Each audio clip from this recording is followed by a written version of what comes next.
ये ज़मीं जब न थी, ये जहां जब न था, ये ज़मीं जब न थी, ये जहां जब न था, चांद सूरज न थे, आसमां जब न था, राज हक भी किसी पर आया जब न था, राज हक भी किसी पर आया जब न था, तब न था कुछ यहाँ, तब न था कुछ यहाँ, था मगर तू ही तू, अल्लाहू अल्लाहू अल्लाहू अल्लाहू अल्लाहू अल्लाहू। सूफी म्यूजिक मेरे लिए अपने आप को रब से कनेक्ट करने का एक जरिया है। हो मेरा यार मिला दे, एक बार मिला दे, मैं लाख दुआ मांगू, सोना यार मिला दे, अब तो अश्कों से आंखें हैं नम, मेरी चाहत का रख ले भरम, मेरे मौला तू कर दे करम।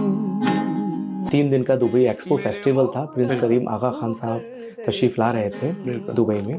तो मतलब लेजेंड्स लाइक आबिदा परवीन जी, राहत अली खान साहब उसी स्टेज पर परफॉर्म करने वाले थे और हमने उनके साथ ही मतलब 1-2 घंटे का वक्फा था, उसी पूरे दिन में हमने वहाँ दुबई में परफॉर्म किया था। तो हमारे लिए बड़ी यादगार परफॉर्मेंस थी, क्योंकि उस वक्त हमारी इतनी कोई मैच्योरिटी भी नहीं थी, इतनी कोई उम्र भी नहीं थी, शायद 17-18 साल की उम्र होगी, उससे भी कम होगी।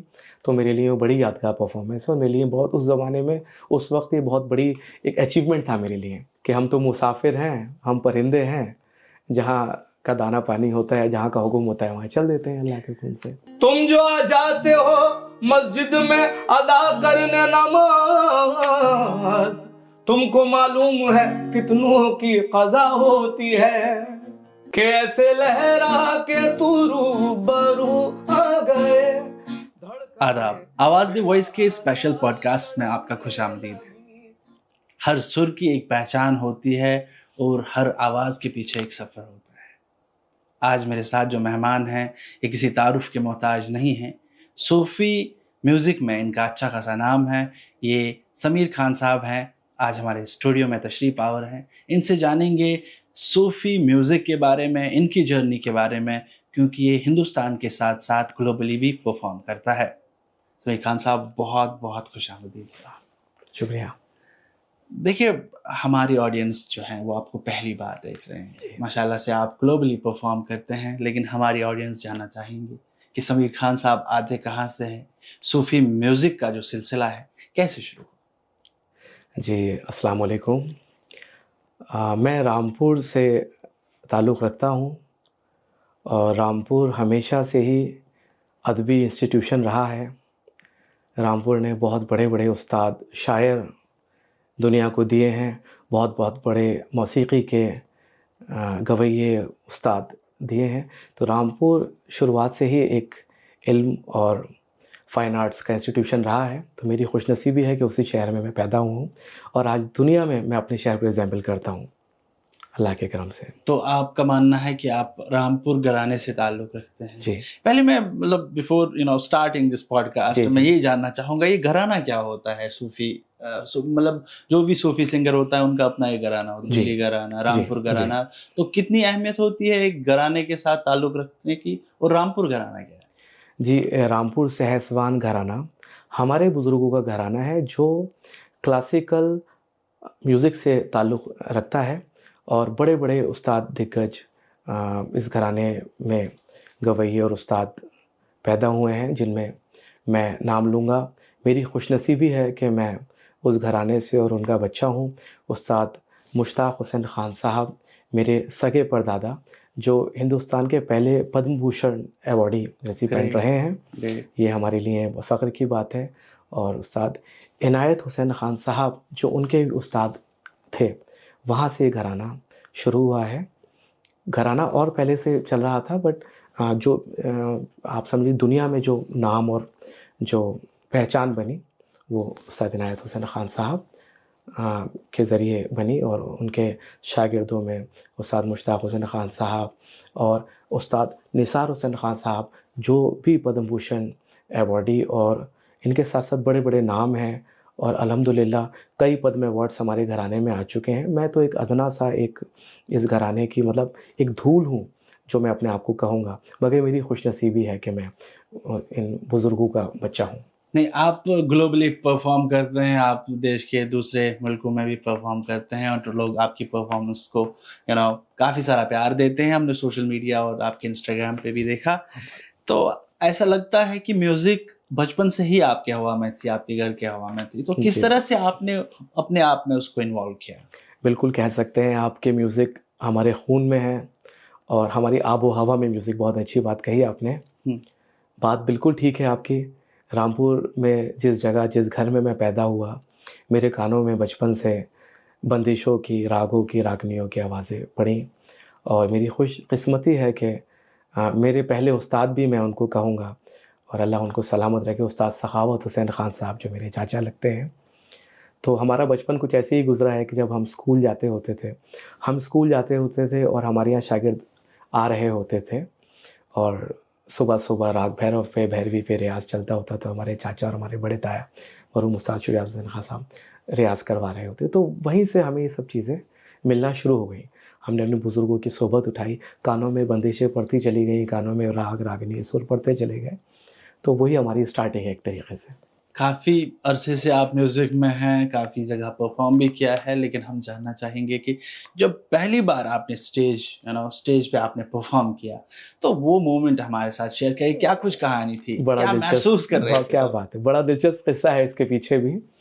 बात वहीं से करूँगा कि ज़िला परिषद रामपुर में ये कहा गया कि हमारे घराने के जो बच्चे हैं रामपुर सैसवान घराने के, वो अभी क्या चल रहा है, क्या सिखाया जा रहा है, और बच्चे कहाँ आगे बढ़ रहे घराने के। हम स्कूल से आ रहे थे, तो हमारे बिल्कुल स्कूल के मतलब घर के सामने ही बैठक है हमारी। तो वहाँ पर हमारे चाचा सखा हुसैन खां साहब बैठे थे हारमोनियम लेकर, और भी लोग साथ में मौजूद थे। तो उन्होंने हमें बुला लिया कि आप आइए इधर। हमने कहा जी बताएँ। बोले आपको बताइए कौन सी बंदिश याद है? तो वही आपकी जो हमने बताया कानों में पड़ी हुई थी चीज़। हमने कहा जी वो राग यमन की पिया की नजरिया। बोले सुनाओ बेटा। पहली बार उनके सामने हमने गाया। मेरे हिसाब से शायद 7 या 8 साल की उम्र होगी। तो हमने सुनाया। बोले बस ठीक है। कुछ सरगमें उन्होंने हमें तैयार कराई ऑन द स्पॉट, 2-3 सरगम याद कर लो। बोले आज तो हमें भी परफ़ॉर्म करना है शाम में। अरे! ओह! हमारे तो पैरों के नीचे ज़मीन निकल गई। हम ताजी हम तो तैयार नहीं हैं, हमें तो इतना मतलब स्टेज को कैसे, हम तो इतने शाई उस वक़्त। बोले नहीं। फिर शाम हुई, और हमें ज़िला परिषद हम गए हमारे, और बहुत-बहुत दूर-दूर से जो हमारे घराने से एफ़िलिएटेड थे, सीख रहे थे, सब लोग मौजूद थे। बट सबसे छोटे होने की वजह सबसे पहले हमें बिठा दिया गया। ओहो! माशाल्लाह और से। वहाँ से हमारी स्टार्टिंग हुई, हमारी झिझक टूटी, और हमने जो भी आता था हमने परफ़ॉर्म किया। तो that was the first time जो हम स्टेज पे हम बैठे, और हमने लोगों के बीच परफ़ॉर्म किया। तो यहाँ से स्टार्टिंग हुई हमारी। आर्टिस्ट की लोग मतलब उसकी लाइफ़ जो है सक्सेसफुल लाइफ़ देखते हैं कि जो वो सोशल मीडिया वगैरह पे पोस्ट करते हैं, एग्ज़ैक्टली। लेकिन इसके पीछे एक स्ट्रगल होगी, एक मेहनत होगी। कितनी ज़्यादा मेहनत होती है और क्या कुछ स्ट्रगल से गुज़रना पड़ता है? भाई बहुत फ़ेज़ेज़ से गुज़रना पड़ता है। लोहा तब-तब के ही कुंदन बनता है। तो हमने भी बहुत कुछ किया, बहुत कुछ झेला, और तब जाके आज यहाँ तक पहुँचे। और ये भी कुछ नहीं है, अभी कर रहे हैं। क्योंकि मौसीकी की कोई इंतहा नहीं है, और सीखने की भी कोई उम्र नहीं है। तो हम अभी स्टूडेंट हैं, हम यही कहेंगे अपने आप को। मगर हाँ, ये बात आपकी हकीकत है कि हमने पढ़ाई के साथ-साथ बड़े चैलेंजेस भी आए, और उन चैलेंजेस को फ़ेस किया, और धीरे-धीरे करते-करते आज खुदा ने यहाँ ला के बिठाला है। क्या कभी ऐसा वक़्त आया कि मन भर गया कि नहीं म्यूज़िक नहीं करना चाहिए? नहीं, ऐसा कभी नहीं आया। म्यूज़िक तो हाँ, म्यूज़िक तो हमारा पैशन। हुँ। इनफैक्ट हमारे पेरेंट्स चाहते थे कि हम इंजीनियर बनें। ओह! हमारे मामा, मैं उनके बारे में भी बताऊँगा, मरहूम ताहिर फराज साहब अभी जनवरी में ही दुनिया से रुखसत हुए हैं, बहुत बड़ा नाम शायरी का। तो मैं बताना चाहूँगा, वो भी मेरे उस्तादों में से एक, जो मेरी इंस्पिरेशन, जिनसे मैंने बहुत कुछ सीखा, सीखने को मिला। तो वो चाहते थे, और हमारे वालिद साहब चाहते थे कि मैं इंजीनियर बनूँ। बट अल्लाह ताला को कुछ और मंज़ूर था, और मौसीकी हमारे खून में, हमारे रगों में दौड़ रही थी, और वो करते करते उसको पॉलिश करते करते हम प्रोफेशनली आर्टिस्ट बन गए, सिंगर बन गए। अगर मैं आपसे पूछूं ये सूफी म्यूजिक आपके लिए क्या है तो कैसे बयान करेंगे? सूफ़ी म्यूज़िक मेरे लिए अपने आप को रब से कनेक्ट करने का एक ज़रिया है, और सूफ़ी म्यूज़िक एक डिवाइन पावर है। सूफ़ी म्यूज़िक ये नहीं है कि इस पे हम सिर्फ थिरक रहे हैं, नाच रहे हैं, जो आजकल चल रहा है। मैं उनको भी शुक्रिया अदा करूँगा कि उन्होंने इस ज़रिए उन आर्टिस्ट ने सूफ़ी म्यूज़िक को घर घर पहुँचाया, जो आजकल फ्यूज़न में और इस तरीके से चल रहा है। बट सूफ़ी म्यूज़िक एक्चुअली एक डिवाइन सोर्स है अपने आप को रब से, खुदा से कनेक्ट करने की। अगर आप मेरी बात समझ सकते हैं तो आप नुसरत फ़तेह अली ख़ान साहब को सुने, 20 मिनट की कव्वाली सुने, 30 मिनट की कव्वाली सुने, कहीं ना कहीं वो पल, वो मुकाम ज़रूर आएगा कि आपकी आंखों से अश्क जारी हो जाएंगे और आप अपने रब से कनेक्टेड हो जाएंगे। सूफ़ी म्यूज़िक यही है। तो आज की जो जनरेशन है, जन जी की बात करेंगे, कितना चैलेंजिंग है उनको सूफी म्यूजिक के साथ कनेक्ट करना? चैलेंजिंग तो है, बट मैं हेड्स ऑफ टू उस्ताद नुसरत अली ख़ान साहब, जिन्होंने इस म्यूज़िक को घर घर पहुंचा दिया है। और इस वक्त तो माशाल्लाह, चाहे 2026 में हम जी रहे हैं, बट 30 साल 40 साल पुरानी उनकी कव्वालियाँ आज तक चल रही हैं और घर घर पहुंच चुकी हैं और लोग कनेक्ट कर रहे हैं। तो चैलेंजिंग तो इस वक्त नहीं है, इस वक्त तो ये ट्रेंडिंग है, और ये हमारी खुशकिस्मती और खुशनसीबी है कि हम उस धरोहर को लेकर चल रहे हैं। देखिए, ये सूफ़ी म्यूज़िक और आपकी जर्नी के मुतालिक बातचीत हुई, तो कोई ऐसा आदमी है जिसने कभी सूफ़ी म्यूज़िक सुना ना हो, तो समीर खान साहब उनको पहला कलाम क्या सुनाएंगे मैं जिससे आपको लगे कि यार ये इसके मन में उतर जाएगा? देखिए, मैं तो यही कहना चाहूँगा कि ये ज़मीं जब न थी, ये जहां जब न था। तो सुनेंगे इसको बड़े इसके साथ, तो फिर चलिए, हाँ? गिटार हम ऑन करते हैं और बिल्कुल हम बिल्कुल जो हमारी ऑडियंस है उन तक भी आपकी आवाज़ पहुंचेगी। बिल्कुल। तो जिक्र ये था कि जिन्होंने पहले सूफी म्यूजिक ना सुना हो, तो उनको यही पैगाम देना चाहूँगा कि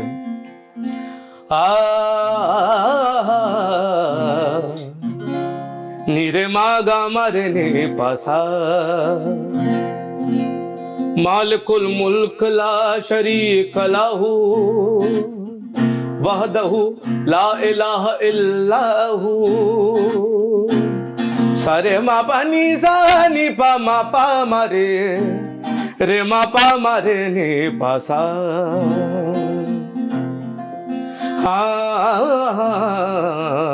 नीरे मागा मारे नी पासा, मालिकुल मुल्क ला शरीक लहू, वहदहू ला इलाहा इल्लहू। शम्स तबरेज गर खुदा तलवी, शम्स तबरेज गर खुदा तलवी।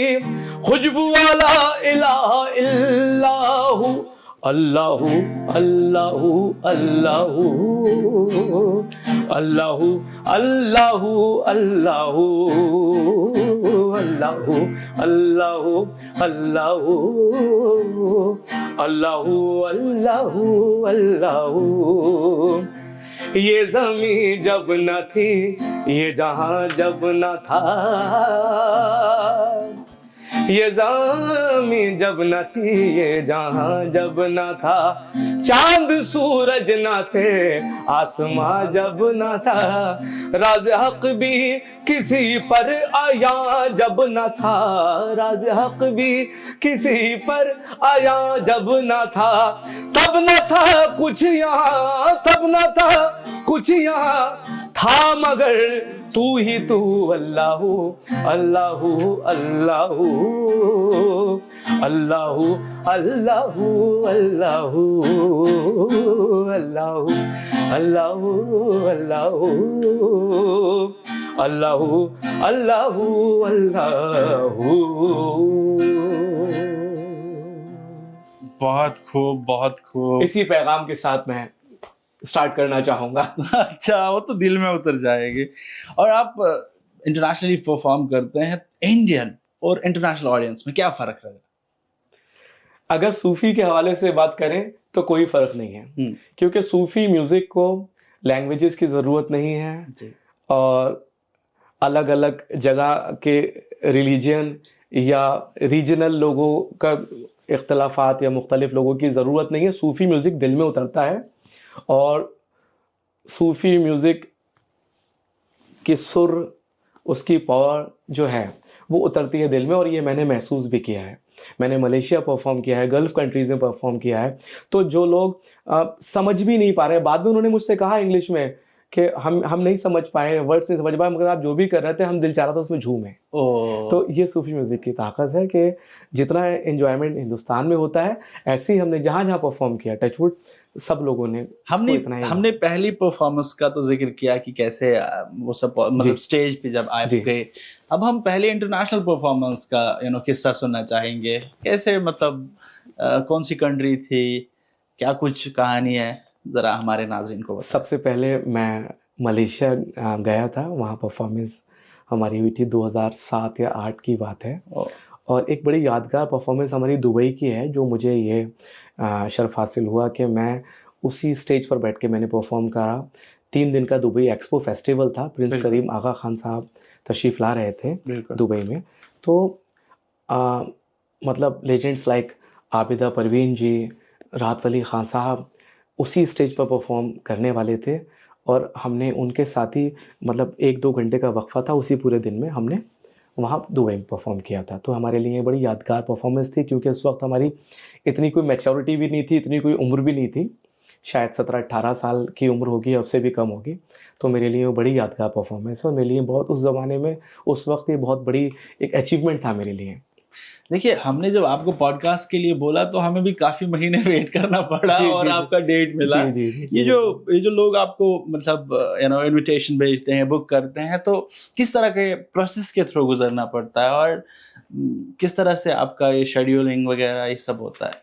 जी, मैं इसके लिए माफ़ी चाहूँगा कि मैं नहीं, बहुत नहीं। दिन के बाद हाज़िर हुआ आपके पास, हुँ, बट हाँ, हम ये है कि खुशकिस्मत हैं कि आप यहाँ पे आए। अल्हम्दुलिल्लाह लोग मोहब्बत करते हैं, प्यार करते हैं, तो बस आना-जाना लगा रहता है। और जैसे मैंने आपसे ज़िक्र किया था कि हम तो मुसाफ़िर हैं, हम परिंदे हैं, जहाँ का दाना-पानी होता है, जहाँ का हुक्म होता है, वहाँ चल देते हैं अल्लाह के हुक्म से। तो किस कंट्री के ऑडियंस ने आपको सबसे ज़्यादा सरप्राइज़ किया? मुझे मलेशिया में बहुत मज़ा आया। गल्फ़ कंट्रीज़ में मुझे बहुत परफ़ॉर्मेंस करने में मज़ा आया, और दुबई तो अब हिंदुस्तान ही लगता है। दुबई में तो ऐसा फ़ील ही नहीं होता है कि हम सब अपने हिंदुस्तान हिंदुस्तानी से, हाँ, है। हिंदुस्तान से बाहर, इवन जो जो वहाँ के रेसिडेंट हैं, हुँ। वो लोग भी हमारी थोड़ी टूटी-फूटी इंग्लिश बोल लेते, हिंदी बोल लेते हैं, और हमारे साथ वार्तालाप कर लेते हैं और म्यूज़िक अच्छे से समझते हैं। बट हाँ, मैं थाईलैंड में मैं बहुत ज़्यादा, मुझे जब वहाँ के जो थाई पीपल थे, और वो जब हमें इंडियन सॉन्ग्स बता रहे थे कि आप ये गाइए, तो मैं बड़ा सरप्राइज़ था कि ओह! यार बताइए इनको, हमारा म्यूज़िक यानी दुनिया में फैला हुआ है। तो खान साहब ये जानना चाहूँगा कि परफ़ॉर्मेंस से पहले कोई रिचुअल या दुआ? रिचुअल या दुआ तो यही है कि जो मेरे बुज़ुर्गों से चला आ रहा है, और जो हमारे बुज़ुर्गों ने हमें सिखाया है कि आप 1000 या 10,000वीं परफ़ॉर्मेंस भी करने जाएँ, तो आप ऐसे ही रहिएगा जैसे आपकी आज ये पहली परफ़ॉर्मेंस है, और स्टेज पर चढ़ने से पहले उसको चूम के और अपने रब को याद करके, अल्लाह से इजाज़त लेके और अपने बुज़ुर्गों का नाम लेके स्टेज पर चढ़ें। क्योंकि लाइव म्यूज़िक और रिकॉर्डेड म्यूज़िक में बहुत फ़र्क होता है। जब हम लाइव पब्लिक के सामने होते हैं, कभी कभी 100-200 के क्राउड के सामने भी होते हैं, कभी हम 5000 10,000 क्राउड के सामने भी होते हैं। बट यू नेवर नो कि कब आपका गला है, कभी स्लिप हो जाए, कभी सुर शेक हो जाए, कभी कुछ भी हो सकता है। तो बस माफ़ी माँग के और उसकी इजाज़त लेके स्टेज पे चढ़ें। यही सिन हमारे रिचुअल्स हैं। अच्छा, since you have been performing from last decades, तो ऐसा इंसिडेंट ज़रूर हुआ होगा, कोई फ़नी मोमेंट हुआ होगा, जो आप हमारे साथ शेयर करना चाहोगे? परफॉर्मेंस के दौरान कोई ऐसा इंसिडेंट, कोई ऐसा फ़नी मोमेंट? फ़नी मोमेंट तो नहीं कहूँगा, बट एक बड़ा मतलब फ़नी भी हो गया और बड़ा ट्रेजिक भी हो गया। हम पब्लिक पूरी तरीके से झूम रही थी, नाच रही थी, हम परफॉर्मेंस कर रहे हैं, हम हाइट पर थे, और सैकड़ों आदमी का क्राउड जो है नाच रहा है, दीवाना हो रहा। उसमें एक साहब जो थे वो गिर गए, वाह! और वो गिर गए, और गिरने के बाद अब बाकियों को होश नहीं कि उनको उठा लें। ओह, अब हम देख रहे हैं गाना गाते हैं, अब हम इशारा कर रहे हैं कि इनको इनकी तरफ भी देख लीजिए जरा, ओह, इनकी तरफ भी देख लीजिए। तो कम से कम 2-4 मिनट निकल गए, जब फिर मुझे परफॉर्मेंस के पीछे बोलना पड़ा कि साहब आप, तो फिर उनके दोस्तों ने देखा तो उनको उठाकर लेके गए। फिर मैंने इससे दूसरे अंदाजा दिन, लगा हाँ सकते हाँ, हैं कि वो इतने लोग ज़्यादा, हाँ बस वो लोग मशगूल थे और परफॉर्मेंस में कि बस वो, फिर अच्छा, और वो भी इंजॉय कर रहे थे। दूसरे फिर उनका हमने उनकी खैरियत मालूम करी, अयादत अपने मैनेजर के थ्रू मालूम करवाई, तो पता चला कि उनको काफ़ी चोट आ गई थी। ओह, बट वो जब ठीक हो गए तो उनका फिर हमारे पास नंबर लेके उन्होंने हमें फ़ोन किया ओह। कि खान साहब, मुझे उसके मतलब उसकी तकलीफ़ का एहसास नहीं है, मगर आपने परफॉर्म बहुत अच्छा किया। मज़ा आ गया। तो ये तो है हर कि एक हर एक इंसान जो भी किसी फील्ड में होता है उसका एक उस्ताद होता है। जी तो बिल्कुल। आपके कौन उस्ताद हैं? किससे आप सबसे ज़्यादा इंस्पायर हुए? मेरी ज़िंदगी में मैंने अपने हर बड़े से जो भी कुछ मुझे हासिल मुझे लगता हो सकता है मैंने उनसे हासिल किया है, और गायबाना तौर पे भी और ज़ाहिरी तौर पे भी। तो पहले उस्ताद तो मैं यही कहूँगा कि मैं, मेरी खुशनसीबी जिस घर में मैं पैदा हुआ, उस्ताद सखावत हुसैन ख़ान साहब, मेरे वालिद के कज़िन ब्रदर, मेरे चाचा बड़े, अ, हमने उनको देख-देख के, उनको सुन-सुन के, वो माहौल कि हम वो तरबियत जो हमें मिली, उसी से हमें बहुत कुछ मिला। सुर जो हमारे कानों में पड़े वो उनके ही पड़े, और मेरे बड़े भाई कज़िन ब्रदर थे जो अब दुनिया में नहीं रहे, उसामा शुजात ख़ान साहब, बहुत कुछ उनके साथ बैठकर उनसे सीखने को मिला मुझे। और उसके बाद फिर मैं 12th के बाद मैं मुंबई चला गया। मेरे जो खालाज़ाद भाई ज़ुहैब हुसैन साहब, बाकायदा मैंने उनसे ट्रेनिंग ली, कीबोर्ड और पियानो प्लेइंग की, उनसे मैंने सीखा। उनके साथ मैं 3-4 महीने के वक़्फ़े में मुंबई रहा, और मैं उनको उनको भी बता दूँ, वो भी एक माशाल्लाह बहुत बेहतरीन कलाकार हैं, और वहाँ फ़िल्म इंडस्ट्री में काफ़ी उनकी दख़ल है। हम दिल दे चुके सनम, ब्लैक वग़ैरह बड़े उनको बैकग्राउंड म्यूज़िक और काफ़ी तराने क्लासिकल उन्होंने उसमें करे हैं। तो वहाँ से मुझे 3-4 महीने उनकी सोहबत मिली, उनसे जो भी मैं सीख सकता था, जो भी मतलब मैं जिस लायक था, उन्होंने मुझे तालीम दी। मेरे बड़े दादा थे उस्ताद ग़ुलाम हुसैन ख़ान साहब, उनसे हमने गंडा बनवाया। हालाँकि मेरी बदकिस्मती कि मैं उनसे सीख नहीं पाया इतना, मगर जितना भी थोड़ा-थोड़ा मुझे मिला और कोशिश की, तो वो सारा मिक्सचर, और एक कहते नहीं है, वो एक मसाले और चाट मिल के आज मैं इस लायक हो गया कि थोड़ा बहुत लोगों को कुछ सुना सकूँ। खान साहब, एआई और टेक्नोलॉजी के दौर में क्लासिकल और सूफ़ी म्यूज़िक का फ्यूचर क्या है और कैसे आप इसको देखते हैं? देखिए, एआई बहुत अच्छी चीज़ है, और लोगों को फ़ायदा भी पहुँचा रहा है, कुछ इसके ड्रॉबैक्स भी हैं, नुकसान भी हैं। बट क्लासिकल म्यूज़िक और सूफ़ी म्यूज़िक, एआई से इसका कोई मतलब इम्पैक्ट नहीं कोई होगा। इम्पैक्ट नहीं पड़ने वाला। जो असल है वो असली रहेगा। हुँ। आज का दौर आप देख लीजिए कि हम कितना ज़माना आगे बढ़ चुका है, और जेनज़ीज़ वग़ैरह, बट नुसरत साहब के दीवाने जाने वाले रील्स में आज भी वो नुसरत साहब की ही आवाज़ लगा रहे हैं, बिल्कुल। जॉन एलिया साहब के शेर लगा रहे हैं। तो इससे कोई फ़र्क नहीं पड़ने वाला, असली रहेगा। घूम-घूम के जो लेजेंड्स हैं वो अपनी जगह अपना नाम कमाते हैं। नुसरत साहब को गुज़रे 28-30 साल होने को हैं, बट आज देख लिए, आज भी साल में 1 या 2 चीज़ें उनकी पुरानी ऐसी निकल कर आ ट्रेंड में आ जाती हैं जाती जो है। ट्रेंडिंग हो जाती हैं, ट्रू। और जिसको फिर बॉलीवुड वालों को भी लेना पड़ता है। बिल्कुल, देख लीजिए बिल्कुल। आप। देखिए, बहुत सारी चीज़ों का हमने ज़िक्र किया और आपसे जानना चाहूँगा कि आप क्या चाहते हैं लोग समीर खान को किस चीज़ से याद रखें? जब भी लोग समीर खान को याद करें, तो किस चीज़ से, किस अदा से? क्या वो कहीं म्यूज़िक तो नहीं? बिल्कुल, म्यूज़िक ही मेरी पहचान है, मौसीकी मेरी पहचान है। लोग मुझे मेरे म्यूज़िक से याद रखें, हुँ। और म्यूज़िक के साथ-साथ बज़ाते खुद मुझे मेरे अखलाक से भी याद रखें, ओह! माशाअल्लाह। और जो जिस तरीक़े से मैं लोगों के साथ पेश आता हूँ, मैं चाहता हूँ कि उस लिहाज से भी मुझे लोग याद रखें। काफ़ी सारे स्टूडेंट्स होंगे जो इस पॉडकास्ट को देख रहे होंगे। तो जो म्यूज़िक से जुड़े होंगे, उनको क्या मैसेज रहेगी? एक आर्टिस्ट बनने में, एक सक्सेसफुल आर्टिस्ट बनने में क्या कुछ करना पड़ता है और किन चीज़ों का उनको ख़्याल रखना ज़रूरी है? मैं यही कहना चाहूँगा कि जब तक आपके पास एक अच्छा उस्ताद नहीं होगा, यूट्यूब या एआई सारी चीज़ें ठीक हैं, सहूलियत के लिहाज से ठीक हैं आज के ज़माने के हिसाब से, बट जो उस्ताद, जो गुरु सिखा सकते हैं, वो ये एआई के थ्रू या यूट्यूब के थ्रू आप नहीं सीख सकते। आमने सामने रूबरू होकर जब आप बैठेंगे, आपकी गलतियों को करेक्ट किया जाएगा और म्यूज़िक के साथ साथ आपको ये सिखाया जाएगा जो बेसिक तालीम होती है घराने की, बुज़ुर्गों की जो तालीम होती है कि अदब, लिहाज़, अपने आप को कुछ नहीं समझना, अपनी मैं को सबसे पहले गायब अपने अंदर से हटाना। हमारे परदादा पहले पद्म भूषण उस्ताद मुश्ताक हुसैन खान साहब, आपका ये फरमान था और आप ये कहते थे कि जो जो झुका हूँ बढ़ाया गया हूँ। और एक बात आप कहते थे कि मेवा का दरख्त हमेशा झुका हुआ रहता है बेटा। बिल्कुल। तो ये झुकाव आजिज़ी ये आपको यूट्यूब पे नहीं मिलेगी, आपको एआई से नहीं, जब तक कोई बड़े उस्ताद नहीं होंगे, जब तक आपके कोई गुरु नहीं होंगे। म्यूज़िक के साथ साथ ये सारी चीज़ें बहुत ज़रूरी हैं, तभी जाके एक आर्टिस्ट बनता है। खाली अच्छा गाना गाना अलग बात नहीं है, एक अच्छा आर्टिस्ट में सब कुछ आ गया, एक कंप्लीट पैकेज है। बहुत बढ़िया। तो ये बात है। देखिए, आप परफॉर्म तो विदेश में भी करते हैं, अपने देश में भी करते हैं, लेकिन हमारे ऑडियंस काफ़ी देर से ये पॉडकास्ट देख रहे हैं, तो आपके जो 2 दिल के करीब सॉन्ग्स होंगे वो हम चाहेंगे कि आप परफॉर्म करें। मैंने 2017 में एक गाना हमने बनाया था, मौला कर दे करम जी। ये मेरा पहला कंपोज किया हुआ सॉन्ग था जी। जो सोनोटेक से रिलीज़ हुआ था, इसकी वीडियो और ऑडियो, और लोगों ने बड़ा सराहा, से बड़ा प्यार दिया।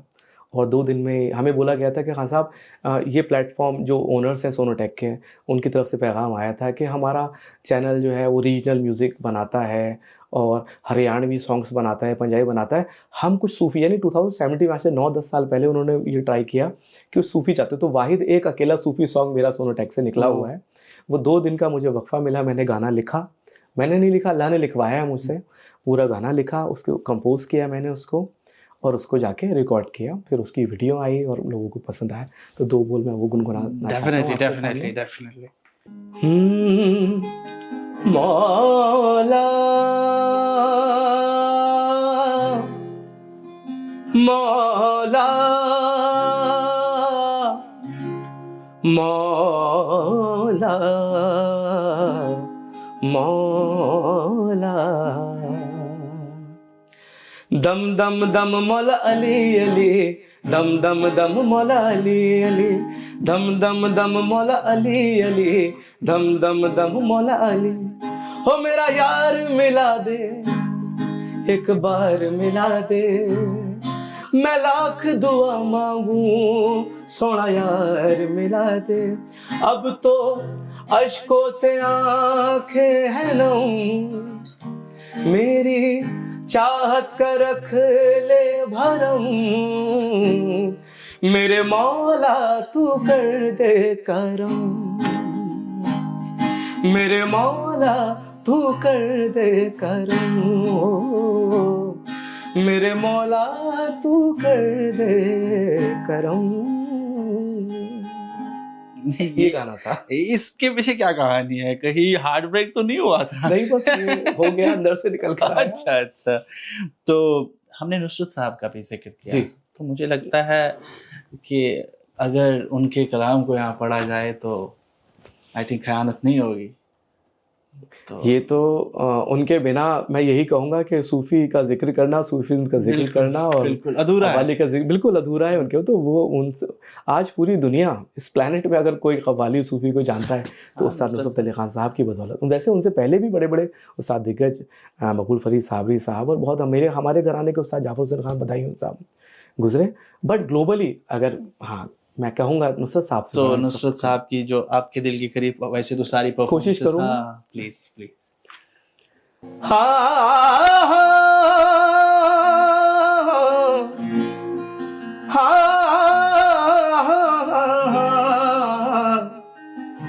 देना देना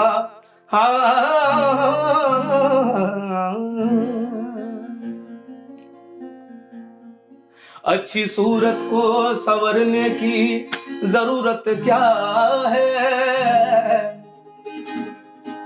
अच्छी सूरत को संवरने की जरूरत क्या है, सादगी में भी कयामत की अदा होती है, तुम जो आ जाते हो मस्जिद में अदा करने नमाज, तुमको मालूम है कितनों की कज़ा होती है, कि ऐसे लहरा के तू रूबरू आ गए, धड़कने बेताशा तड़पने लगी, तीर ऐसा लगा, तीर ऐसा लगा, दर्द ऐसा जगा, चोट दिल पे वो खाई मजा आ गया, मेरे रश के कमर तूने पहली नजर जब नजर से मिलाई मजा आ गया, बर्क सी गिर गई काम ही कर गई, आग ऐसी लगाई मजा आ गया, मेरे रश के कमर तूने पहली नजर जब नजर से मिलाई मजा आ गया।